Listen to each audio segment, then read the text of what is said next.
सहनावतु सहनौ भुनक्तु सह वीर्यं करवावहै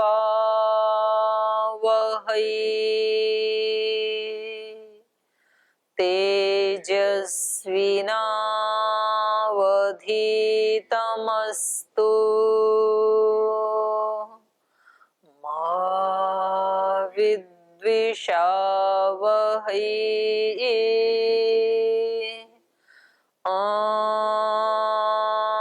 व्रतानां व्रतपते व्रतं चरिष्यामि तच्छकेयं तन्मे राध्यताम् इदमहमनृतात् सत्यमुपैमि ॐ शान्ति शान्ति शान्तिः।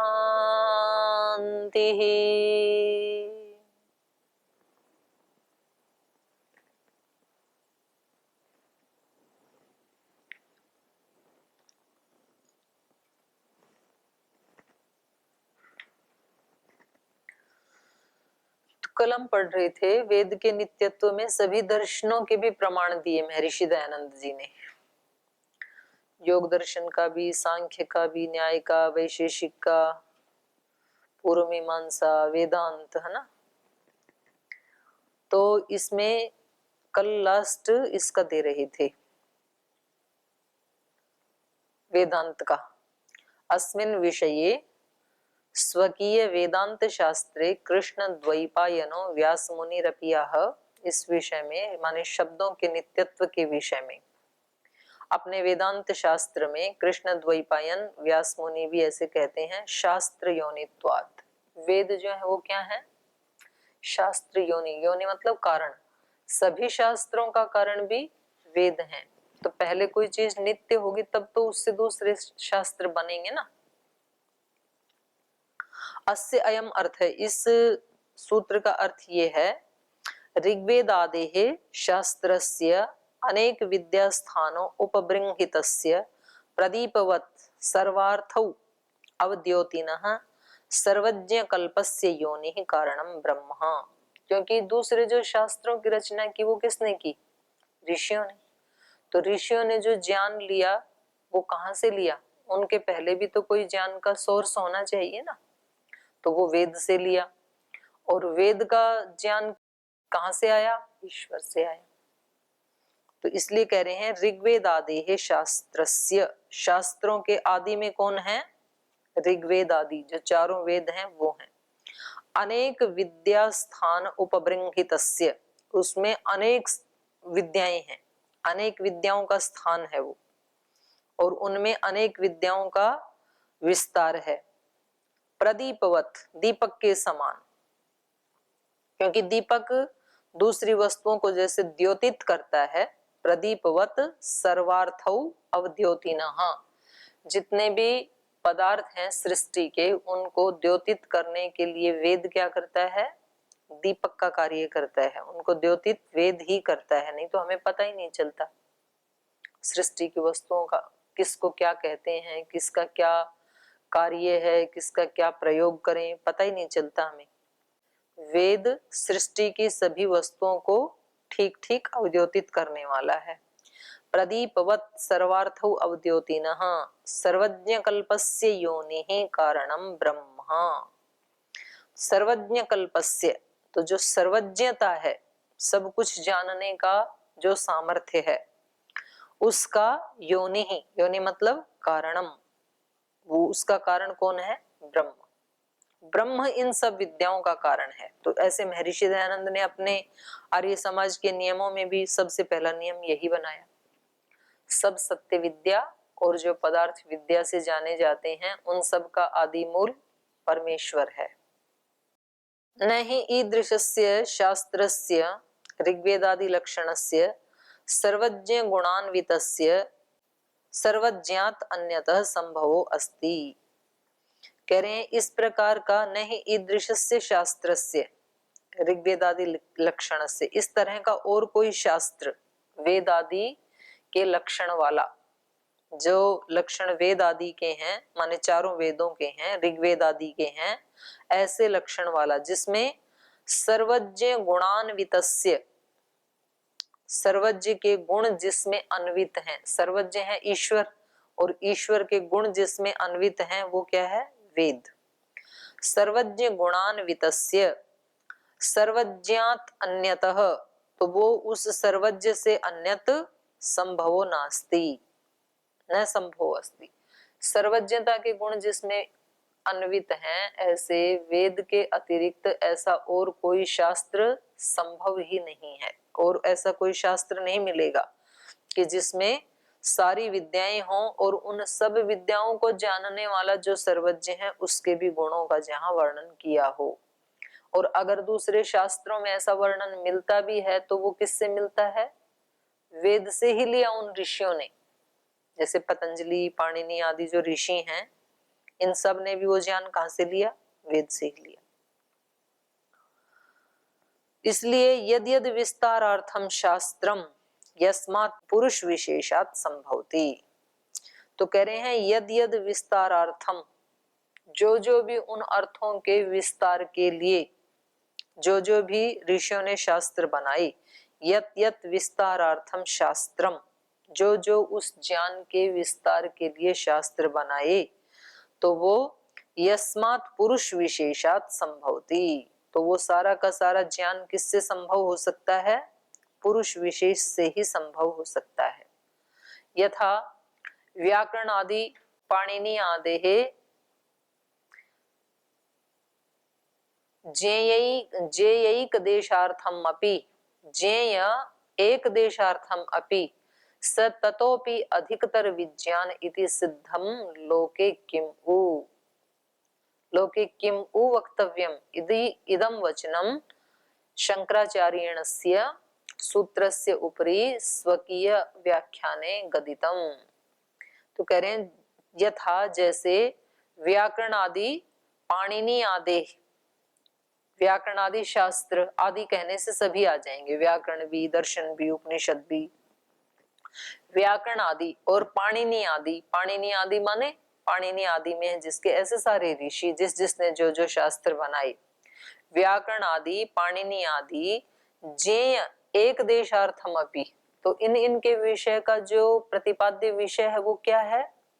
कोई एक विषय है, किसी ने किसी विषय को लिया है, किसी ने किसी को लिया है, तो कह रहे हैं वो उस ईश्वर के ज्ञान का क्या है? एक देश है। उस वेद के ज्ञान का क्या है? वो एक देश। वेद तो समझ लो सभी विद्याओं का समुद्र जैसे है, और ये शास्त्र क्या है? समुद्र में से जैसे कोई एक लोटा उठा के ले आया हो, ऐसे है ये। तो ये व्याकरण आदि शास्त्र और पाणिनि आदि जो ऋषि हैं, इनका जो ज्ञेय है, जो इन्होंने जाना, वो तो एक देशार्थम अपि, वो तो एक देश वाला होते हुए भी, एक देशार्थम अपि स ततोपि अधिकतर विज्ञान इति, लेकिन स वह वेद तो ततोपि अधिकतर विज्ञान इति, उसमें तो इनसे कहीं गुना ज्यादा अधिकतर विज्ञान है। इति सिद्धम लोके, जब ये लोक में ही ये सिद्ध है, लोक में ही हम देख रहे हैं कि जो वेद हमारे सामने है उनमें से जो दूसरे शास्त्र हैं वो तो एक देश जैसे हैं। किम उ वक्तव्यम इदम वचनम शंकराचार्येण अस्य सूत्रस्य उपरि, तो ये जो सूत्र है ना शास्त्र योनित्वात्, तो कह रहे हैं किम उ वक्तव्यम इदम वचनम, इस वचन के बारे में तो क्या कहना, जो कि शंकराचार्येण, जो शंकराचार्य जी के द्वारा अस्य सूत्रस्य उपरि, इस सूत्र के ऊपर स्वकीय व्याख्याने, अपने व्याख्यान में गदितम, जो उन्होंने वर्णन किया है, बोला है, उसके बारे में तो क्या ही कहना है। अतः किमागतम, तो इससे क्या समझे? सर्वज्ञस्य ईश्वरस्य शास्त्रम अपि नित्यम, ईश्वर सर्वज्ञ है तो ईश्वर का बनाया हुआ जो शास्त्र है अर्थात वेद, वो भी क्या है? नित्य है। नित्य ने जो बनाया है वो नित्य ही होगा, पूर्ण ने जो बनाया वो भी पूर्ण ही होगा। इसलिए पूर्णमद पूर्णमिदम सर्वज्ञ सह सर्वज्ञ इदम, ये वेद भी क्या है? सर्वज्ञ। सर्वज्ञ ईश्वरस्य शास्त्रम अपि नित्यम सर्वार्थ ज्ञान युक्तम, और कैसा है वो? सभी पदार्थों के ज्ञान से युक्त है। सर्वार्थ ज्ञान युक्तम माने सभी पदार्थों के ज्ञान से युक्त है। सर्वार्थ ज्ञान युक्तम च भवितुम अर्हति, और वो वेद ही सभी पदार्थों के ज्ञान से युक्त हो सकता है, क्योंकि बाकी जो ऋषि हैं वो ज्ञान के किसी एक देश को जान पाते हैं और उस एक देश के ऊपर फिर वो शास्त्र लिख पाते हैं, तो वो सर्वज्ञ नहीं हो सकते हैं कोई भी ऋषि। लेकिन उन सब को जानने वाला ईश्वर वो सर्वज्ञ है, इसलिए उसके द्वारा बनाया हुआ जो शास्त्र अर्थात वेद वो भी सर्वार्थ ज्ञान युक्तम, वो भी सभी पदार्थों के ज्ञान से युक्त है। अन्यच्च तस्मिन्नेव अध्याये, और कह रहे वहां पर ही उसी अध्याय में और भी क्या कहा है? अतः एव च नित्यत्वम, वहां पर ये सूत्र आया है 29 नंबर सूत्र। तो कहा कि अतः एव च नित्यत्वम, क्योंकि वो सबका योनि है, क्योंकि वो सबका कारण है। अतः एव च नित्यत्वम, इसलिए वो नित्य भी है, क्योंकि जो सबका कारण होता है वो तो कारण हमेशा नित्य होता है, कार्य हमेशा अनित्य होता है। अस्य अयम अर्थ, अतः, अतः माने ईश्वरोक्तत्वात्, ईश्वर के द्वारा उक्त होने के कारण, नित्य धर्मकत्वात्, नित्य धर्म वाला होने से, वेदानाम स्वतः प्रामाण्यम, वेदों का तो स्वतः प्रमाण है, माने वेदों के लिए किसी और प्रमाण की आवश्यकता नहीं है, वो अपने आप में ही प्रमाण है। क्यों? क्योंकि वो ईश्वर उक्त हैं इसलिए, और नित्य धर्म से युक्त हैं वो इसलिए। सर्व विद्यावत्वम सर्वेषु कालेषु अव्यभिचारित्वात् नित्यत्वम, क्यों है उनका स्वतः प्रामाण्य?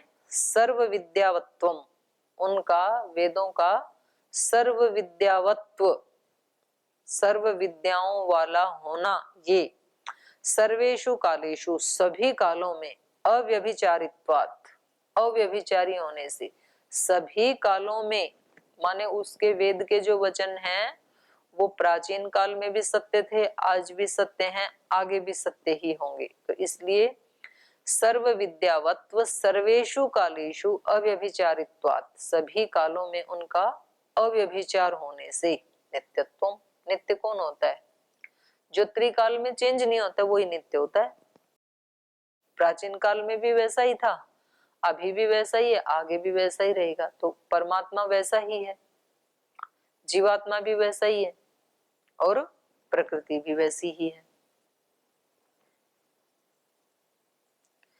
कल एक जगह मैंने पढ़ा, ये जो प्रकृति है मूल प्रकृति से लेकर के सत्वरजतम और उससे महतत्व और अहंकार आदि जो 25 का गण है सांख्य दर्शन वाला, तो उस सब का परिमाण कितना है?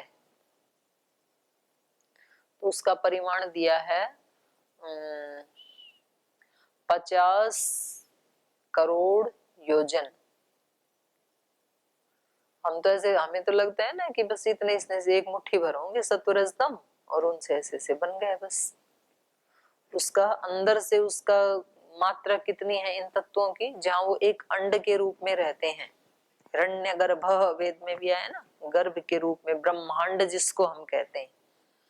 ब्रह्मांड मतलब एक किसी गोल चक्र में अंडे जैसे एक किसी स्थान में ये सब चीजें हैं, क्योंकि हैं तो कहीं तो स्पेस तो चाहिए।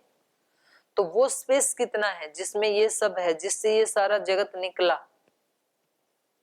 5 भूतों तक, मूल प्रकृति से लेके पंचभूत पर्यंत।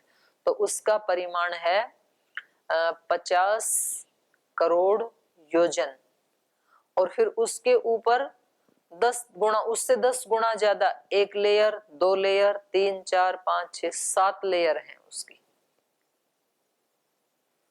इतना विशाल। और ये तो जो ईश्वर का पूरा ब्रह्मांड है उसमें से ऐसे ऐसे ब्रह्मांड करोड़ों हैं ईश्वर के। उन करोड़ों में से ये जो हमारा ब्रह्मांड है जिसका अंदर का परिमाण 50 करोड़ योजन है, ये एक अणु जैसे है उस ब्रह्मांडों में से। ऐसे ऐसे करोड़ों ब्रह्मांड हैं। तो ये इतना विस्तार है इसका। ये तो एक अणु है, इतना जो बता रहे हैं ये तो एक अणु है। और ये तो केवल मतलब वो मूल प्रकृति का है ये, फिर वो विस्तार को प्राप्त होते हैं। अब जैसे पंचभूत के बाद पंचभूतों से कितने पदार्थ बने, अनंत, उसका कोई नाप तोल नहीं है। चलिए, तो ये कह रहे हैं सर्व विद्यावत्वम, ये जो इनका वेदों का सर्व विद्यावत्व है, माने सब ज्ञानों का जो भंडार है, ये जो गुण है, सर्वेषु कालेषु, ये सभी कालों में अव्यभिचारित्वात्, अव्यभिचारी होने के कारण नित्यत्वम, नित्य है। सर्वै मनुष्यै मंतव्यम इति सिद्धम, इसलिए सब मनुष्यों को ही ये ज्ञान नित्य ही मानना चाहिए, ये सिद्ध हुआ। न वेदस्य प्रामाण्य सिद्ध्यर्थम अन्यत प्रमाणम स्वीक्रियते, वेद के प्रमाण के लिए किसी दूसरे प्रमाण को आके इसकी सिद्धि करनी पड़े, ये स्वीकार नहीं किया जाता। लोक की चीजों को, एक वस्तु को सिद्ध करने के लिए कोई दूसरा प्रमाण दिया जाता है तब वो सिद्ध होती है, लेकिन वेद की नित्यता को सिद्ध करने के लिए अन्य प्रमाण की आवश्यकता नहीं, वो स्वतः ही प्रमाण है। सूर्य में प्रकाश है या नहीं, इसको देखने के लिए किसी दूसरे प्रकाश की आवश्यकता, क्योंकि वो स्वतः ही प्रमाण है। तो न वेदस्य प्रामाण्य सिद्ध्यर्थम अन्यत् प्रमाणम स्वीक्रियते, किंतु एतत् साक्षिवत विज्ञेयम, एतत् मतलब वेद को ही, इस वेद को ही क्या जानना चाहिए, साक्षीवत, साक्षी की तरह से विज्ञेयम जानना चाहिए। यही प्रमाण है, यही साक्षी है। प्रमाण उसी को तो मानते हैं ना जो साक्षी हो। कोई कहता है ये घटना घटित हुई थी, तो बोले आपने देखी थी क्या, बोले हाँ देखी थी, साक्षी था मैं, साक्षी था तो प्रमाण हो गया कि इस व्यक्ति ने देखी थी। तो यहाँ वेद का साक्षी खुद वेदी है। एतत् साक्षीवत विज्ञेयम, वेदानाम स्वतः प्रमाणत्वात् सूर्यवत, वेदों का तो स्वतः ही प्रमाण है सूर्य के समान। यथा सूर्य स्वप्रकाशः सन संसार स्थान महतो अल्पांश्च पर्वतादीन त्रस्रेणु तत्रश्रेणुवन्तान् पदार्थान् प्रकाशयति, तथा वेदोऽपि स्वयं स्वप्रकाशः सन् सर्वा विद्याः प्रकाशयति इति अवधेयम्। जैसे सूर्य, यथा सूर्य स्वप्रकाशः सन्, अपने ही प्रकाश से प्रकाशित होता हुआ, संसार स्थान, जो संसार के जितने भी स्थान हैं, महतो अल्पांश्च, चाहे वो बड़े स्थान हैं चाहे छोटे हैं। बड़े स्थान कौन से हैं, पर्वतादीन, पर्वत आदि जो बड़े से बड़े स्थान हैं। और अल्प स्थान कौन से हैं, त्रस्रेणुन्तान पदार्थान, त्रस्रेणु पर्यंत। त्रस्रेणु किसको कहते हैं, दो परमाणु मिलकर के एक अणु बनता है, एक अणु बनता है, और ऐसे तीन अणु मिलकर के त्रस्रेणु बनता है। तो कह रहे हैं त्रस्रेणु पर्यंत, छोटा होता है ना सबसे, त्रस्रेणु पर्यंत सभी पदार्थों को प्रकाशयति, प्रकाशित करता है जैसे सूर्य। तथा वेदोपि, वैसे ही वेद भी स्वयं स्वप्रकाशः सन, स्वयं ही स्वयं का प्रकाश होता हुआ, सर्वा विद्या प्रकाशयति, सभी विद्याओं को ये प्रकाशित करता है। सभी विद्याएं वेद के अंदर हैं, सभी विद्याओं को प्रकाशित करता है। इति अवधेयम, ऐसा जान लेना चाहिए। अतएव स्वयं ईश्वरः स्वप्रकाशितस्य वेदस्य स्वस्य च सिद्धिकरं प्रमाणम आह। अतएव, इसलिए, स्वयं ईश्वरः, स्वयं ईश्वर, स्वप्रकाशितस्य वेदस्य, अपने द्वारा प्रकाशित किए गए वेद का, स्वस्य च, और स्वयं अपने आप का भी, सिद्धिकरम, सिद्धि करने वाला है, तो उसके लिए प्रमाण दे रहे हैं, प्रमाणम आह। सपर्यगात शुक्रम अकायम अव्रणम अश्नाविरम शुद्धम अपाप विद्धम कविर मनीषी परिभु स्वयंभू याथा तथ्यतो अर्थान व्यदधात शाश्वतीभ्यः समाभ्यः। ये यजुर्वेद का 40वें अध्याय का मंत्र है, 8वां। अस्य अयम अभिप्राय, इस मंत्र का अर्थ क्या है? यह पूर्वोक्त सर्वव्यापकत्व आदि विशेषण युक्त ईश्वर अस्ति। इस मंत्र का अर्थ ये है कि जो हमने पहले ऊपर बताया, सर्वव्यापक आदि विशेष गुणों से युक्त जो ईश्वर है, वह ईश्वर स परिअगात, पर्यगात, पर्यगात माने परित, परित माने सर्वतो अगात, सर्वतो अगात माने गतवान, प्राप्तवान अस्ति। सपर्यागात, वो सब तरफ गया हुआ है, माने सब जगह विद्यमान है। नैव एकः परमाणुरपि तद व्याप्त्या विना अस्ति, एक परमाणु भी ऐसा नहीं है जो उसकी व्याप्ति के बिना हो, माने वो बड़े से बड़े स्थान से लेकर पर्वत आदि से और छोटे से छोटे त्रस रेणु पर्यंत व्याप्त है, समाया हुआ है वो। सपर्यगात शुक्रम, शुक्रम मतलब तद ब्रह्म सर्व जगत कर्तृवीर्यवत अनंत बलवत अस्ति। वो ब्रह्म कैसा है? शुक्रम, शुक्रम मतलब सब जगत को बनाने वाला बीज वही है। जैसे मनुष्य शरीर का बीज वीर्य है, ऐसे ही इस सारे संसार का बीज परमात्मा है। अनंत बलवत, अनंत बल वाला है वो। अकायम, लेकिन बल वाला होते हुए भी क्या है? अकायम, काया नहीं है उसकी कोई।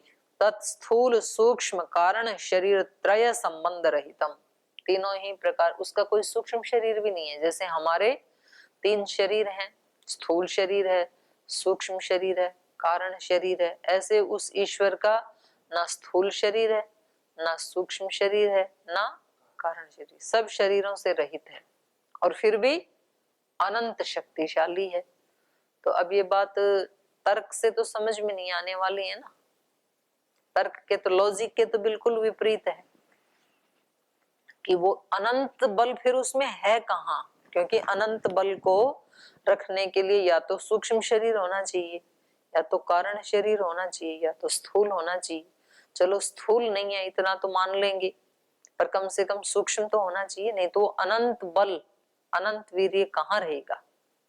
तो लॉजिक तो ये बोलता है, लेकिन वो क्या है? बल स्वरूप ही है वो, और सभी प्रकार के शरीरों से वो रहित है। अकायम, ये जो सत्य है ये लॉजिक से समझ में नहीं आएगा। अकायम स्थूल सूक्ष्म कारण शरीर त्रय संबंध रहित, तीनों प्रकार के ही शरीरों के संबंध से रहित है। अव्रणम, और जब उसका कोई शरीर ही नहीं है तो व्रण तो हो ही कैसे सकता है? व्रण मतलब कोई छिद्र, या किसी घाव को, फोड़े को भी व्रण कहते हैं, तो वो भी शरीर पे ही संभव है। नैव एतस्मिन् छिद्रम कर्तुम परमाणुरपि शक्नोति, तो कोई परमाणु का जितना छोटा भी छिद्र उसमें नहीं कर सकता है। अव्रणम अतएव छेद रहितत्वात् अक्षतम, और वो क्योंकि उसमें कोई छेद नहीं किया जा सकता है इसलिए उसको अक्षत भी कहते हैं। अक्षत मतलब हाँ, जिसका छेदन नहीं किया जाता है। अस्नाविरम तत् नाड़ी संबंध रहितत्वात् बंधनौ आवरणम विमुक्तम, वो अस्नाविरम, अस्नाविर माने नाड़ी आदि के संबंध से रहित है। जैसे हमारे शरीर में बहुत सारी स्थूल और सूक्ष्म नाड़ियां हैं, ऐसे ईश्वर के यहाँ, ईश्वर की ना कोई शरीर है और शरीर ही नहीं है तो नाड़ी कहां से आएंगी फिर? तो अस्नाविरम नाड़ी संबंध रहितत्वात् बंधन आवरण विमुक्तम, बंधन से, बंधन के आवरण से वो मुक्त है, क्योंकि बांधा नाड़ी आदि से किसको बांधा जा सकता है? जिसका कोई आकार हो, तो उसके नस नाड़ी के बंधन में वो आता ही नहीं है। शुद्धम तद विद्यादि दोषेभ्यः सर्वथा पृथक वर्तमानम। तद अविद्या आदि दोषेभ्यः, वह ईश्वर अविद्या आदि दोषों से सर्वथा पृथक वर्तमानम, उनसे अलग रहते हुए वर्तमान है। अविद्या आदि दोष नहीं है उसमें, अविद्या अस्मिता राग द्वेष अभिनिवेश आदि, इसलिए उसको क्या कहा, शुद्धम। तो शुद्ध कौन होता है, जिसने अभी स्नान किया, अभी अच्छे कपड़े वस्त्र पहने, अपने घर को साफ किया, तो उसको शुद्ध कहेंगे, उसी को शुद्ध कहते हैं ना। तो वो आंशिक शुद्धता है। वास्तव में शुद्धता क्या है, अविद्या आदि दोषों से पृथक होना। यही तो कहा ईश्वर के बारे में, ईश्वर शुद्ध है, इसका क्या मतलब है, अविद्या आदि दोषेभ्य सर्वथा पृथक वर्तमानम। तो जो व्यक्ति अविद्या आदि दोषों से अपने आप को पृथक कर लेता है, ये वास्तव में शुचिता है। नहीं तो हम शुचिता का शौच संतोष तपस्वाध्याय में शुचिता का अर्थ क्या कर लेते हैं, स्वच्छता। तो हमने यही अर्थ जाना हुआ है। माने जो व्यक्ति बहुत साफ सुथरे घर में रहता है, उसके घर में एक तिनका भी नहीं मिलता है, कपड़े भी बिल्कुल साफ सुथरे, दिन में 2 बार धुले हुए कपड़े पहनता है, स्नान भी 2 बार करता है और नेचुरोपैथी ले लेता है, तो फिर कहते हैं भाई ये तो बिल्कुल शुचिता से युक्त रहता है। और यदि उसके अंदर कहीं कोई राग द्वेष अभिनिवेश आदि है, तो फिर वो शुचि नहीं माना जाएगा आध्यात्मिक दृष्टि से। तो ये आंशिक शुचिता है, बाह्य शुचिता। और अंदर वाली शुचिता ज्यादा हानिकारक है। अंदर से मानो कोई व्यक्ति बिल्कुल उसने अपने राग द्वेष अविद्या आदि को नष्ट कर दिया है, और फिर वो व्यक्ति थोड़े से मैले कपड़े भी यदि पहने तो भी वो शुचि ही कहलाएगा, शुद्ध ही कहलाएगा तब भी। तो ये बाहर वाली अशुचिता तो फिर भी थोड़ा सहन की जा सकती है, लेकिन अंदर वाली जो अशुचिता है वो अध्यात्म में बिल्कुल सह्य नहीं है, वो सहन नहीं करता है ईश्वर। तो हम ज्यादा टाइम कौन सी शुचिता के लिए देते हैं, ना बाहर वाली के लिए ज्यादा देते हैं, आंतरिक के लिए तो देते नहीं। हम कहते हैं कि कोई बात नहीं, आज ध्यान करने का टाइम नहीं है, तो क्योंकि अब स्नान का टाइम हो गया, अब स्नान करके क्लास में जाना पड़ेगा, यज्ञ में जाना पड़ेगा। तो बाहर वाली शुचिता को हम ज्यादा महत्व देते हैं। आज ध्यान के लिए टाइम नहीं, क्योंकि आज कपड़े पड़े हैं 3-4 दिन के, तो पहले कपड़े धोने पड़ेंगे, घर को साफ करना पड़ेगा, ध्यान नहीं करेंगे तो कोई बात नहीं, चलेगा। तो हम बाहर की शुचिता को ज्यादा महत्व देते हैं, और बाहर की शुचिता के लिए तो क्या क्या करना पड़ता है।